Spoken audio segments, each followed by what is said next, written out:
La construction en paille, c'est utiliser un matériau qui est renouvelable et qui est surtout un coproduit de l'agriculture. Donc c'est un matériau qui de toute façon sera créé.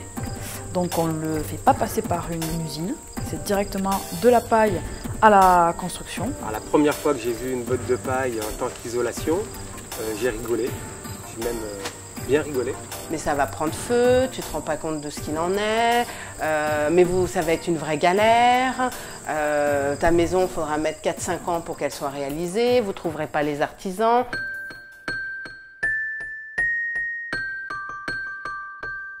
Dans le bâtiment, c'est une utilisation qui a plus de 100 ans aujourd'hui. C'est une technique qui est arrivée en France en 1921, la première maison date de cette époque, mais c'est un matériau qui a après un peu disparu. Aujourd'hui, on essaie, je dirais, de faire de ce matériau ancien un matériau adapté à la construction moderne. Ça correspond à nos convictions écologiques, environnementales, etc. Et puis au confort aussi, parce que c'est des maisons bien-être. Confortables, le bien-être, c'est sûr.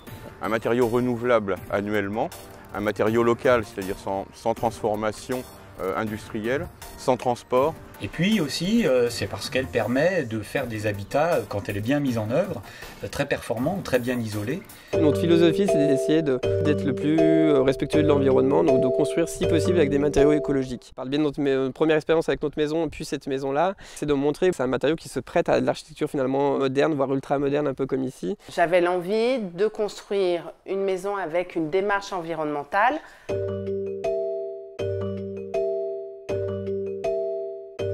Donc on a trouvé un agriculteur qui a bien voulu jouer le jeu et le pari aussi de nous fournir de la paille parce que ce n'était pas son habitude. Donc il nous a fourni des bottes qui avaient été de l'année précédente, de très bonne qualité, plutôt sèches, plutôt jaunes et très denses. En termes de simplicité constructive, je suis parti sur le fait de mettre la botte de paille dans le sens de la hauteur et de tramer finalement toute l'ossature bois en fonction de la largeur de la botte de paille. Bâtinature, c'est une entreprise spécialisée dans la construction de maisons ossature bois isolées en paille. Ça fait 5 ans qu'on est agriculteur et on est vraiment dans une démarche sur notre exploitation d'agriculture durable, en essayant de rechercher dans notre projet de construction de maison un type de matériau qui soit dans cette lignée-là. On a découvert Bâtinature qui n'était pas très loin de chez nous. Donc nos murs sont préfabriqués en atelier, ce qui permet d'optimiser la mise en œuvre de la paille notamment et de travailler en filière sèche.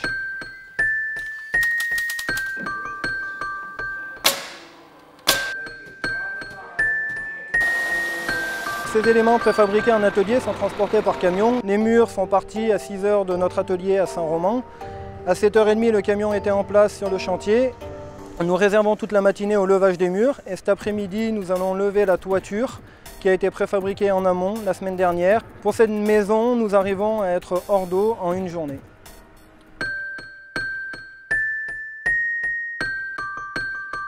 Donc on a commencé un chantier ici à Chazelles-sur-Lyon, ça va faire maintenant à peu près une semaine qu'on est ici. On a commencé à poser déjà tout ce qui est ossature intérieure. Donc on a les panneaux qui arrivent déjà préfabriqués. Normalement on fait surtout un travail de montage ici.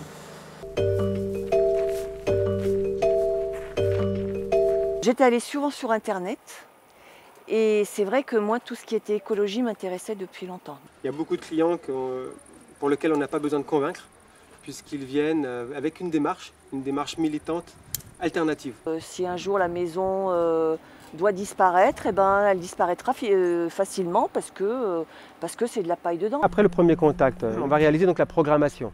Donc il y aura une analyse de ses besoins, une analyse de son budget, extrêmement important, une analyse du terrain. J'ai hâte d'y être en hiver pour avoir un cocon. On a vu à la télé déjà ça.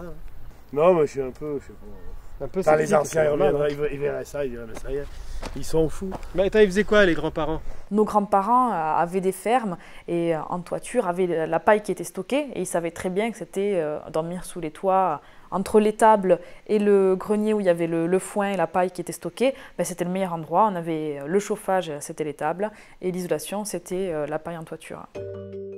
Alors on peut complètement oublier qu'il y a de la paille dans des murs, parce que les revêtements, ça peut être des revêtements avec des bardages, comme un bardage bois par exemple, ou des revêtements avec des enduits. Alors glisse jusqu'au bout.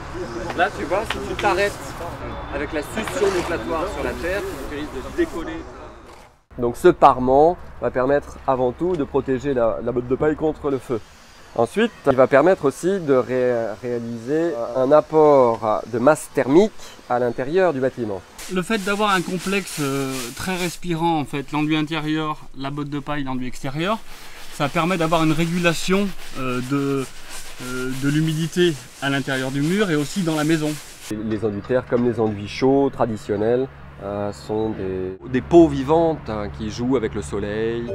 Tous les gens qui ont approché de près la construction en paille deviennent des fervents défenseurs de la construction en paille. C'est pour ça que c'est une méthode constructive qui se développe très rapidement. C'est la réponse constructive pour les maisons de demain.